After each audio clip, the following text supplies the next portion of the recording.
ಪಿತನ ಸುತನ ಮತ್ತು ಪವಿತ್ರಾತ್ಮರ ನಾಮದಲ್ಲಿ ಆಮೆನ್. ಪುನರುತ್ಥಾನರಾದರೇಸು ಹಾಡಿರಿ ಅಲ್ಲೇಲುಯಾ. ಶಾಶ್ವತ ಜೀವ ತಂದರೇಸು ಹಾಡಿರಿ ಅಲ್ಲೇಲುಯಾ. ಹಲ್ಲೇಲುಯಾ ಹಲ್ಲೇಲುಯಾ ಹಲ್ಲೇಲುಯಾ ಹಲ್ಲೇಲುಯಾ. ಪ್ರಭು ಕ್ರಿಸ್ತರಲ್ಲಿ ಆತ್ಮೀಯ ಸಹೋದರ ಸಹೋದರಿಯರೇ, ಈ ದಿನದ ಮುಂಜಾನೆಯ ಜೀವ ಸ್ವರ ಕೀರ್ತನೆಗಳು 16 ವಚನ 10 ಮೇಲ್ಪಟ್ಟು. ಇದರ ಟೈಟಲ್ ನೋಡುವುದಾದರೆ, ಜೀವ ಮರಣವನ್ನು ನುಂಗಿತು. ಜೀವ ಮೃತ್ಯು ಅಥವಾ ಮರಣವನ್ನು ನುಂಗಿತು ಎಂಬುದಾಗಿ.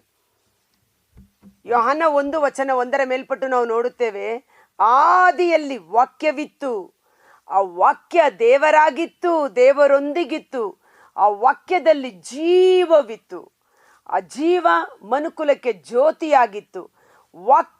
ವಾಕ್ಯವಾದ ಯೇಸುವೇ ಜೀವ. ಆದ ಕಾರಣ ಯೇಸು ಹೇಳಿದ್ರು, ನಾನೇ ಜೀವ, ನಾನೇ ಮಾರ್ಗ, ನಾನೇ ಸತ್ಯ.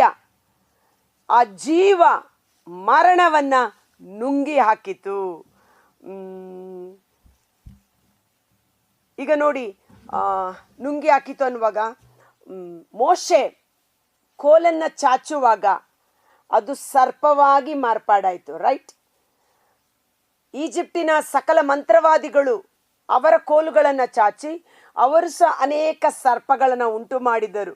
ಆದರೆ ಮೋಶೆಯ ಕೈಯಲ್ಲಿದ್ದ ಕೋಲು, ಮೋಶೆಯ ಕೈಯಲ್ಲಿದ್ದ ಆ ಕೋಲಿನ ಮೂಲಕ ಉಂಟಾದ ಸರ್ಪ, ಆ ಜ್ಯೋತಿಷಿಗಳ ಸರ್ಪಗಳನ್ನೆಲ್ಲ ನುಂಗಿ ಹಾಕಿತು.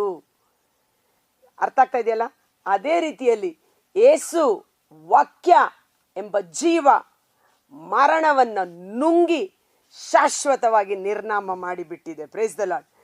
ಅಲ್ಲಿ ಮೋಶೆಯ ಕೋಲು ಜೀವಂತವಾಗಿ ನಿಂತುಕೊಂಡ ರೀತಿಯಲ್ಲಿ ಪ್ರಭು ಯೇಸು ಸಾಂಕೇತಿಕವಾಗಿ ಮೋಶೆಯ ಕೈಯಲ್ಲಿ ಕಾರ್ಯ ಮಾಡಿದವರಾಗಿದ್ದಾರೆ. Praise the Lord. ಹಾಲೆಲೂಯಾ. ಕೀರ್ತನೆಗಳು 16 ವಚನ 10.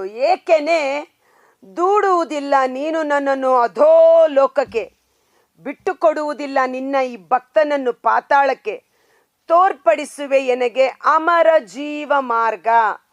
ಅಮರ ಜೀವ, ನಿತ್ಯ ಜೀವ, ಮರಣವಿಲ್ಲದ ಜೀವ, ಮರಣವಿಲ್ಲದ ನಿತ್ಯ ಜೀವದ ಮಾರ್ಗವನ್ನು ನಿನ್ನ ಬಲಗೈ ನೀಡುವುದು ನಿತ್ಯ ಸೌಭಾಗ್ಯವನ್ನು. ದಾವೀದ ಅರಸ ಪವಿತ್ರಾತ್ಮ ಪ್ರೇರೇಪಿತರಾಗಿ ಮುಂದೆ ಪ್ರಭು ರಕ್ಷಕರಾದ ಪ್ರಭುವಿಗೆ ಉಂಟಾಗುವ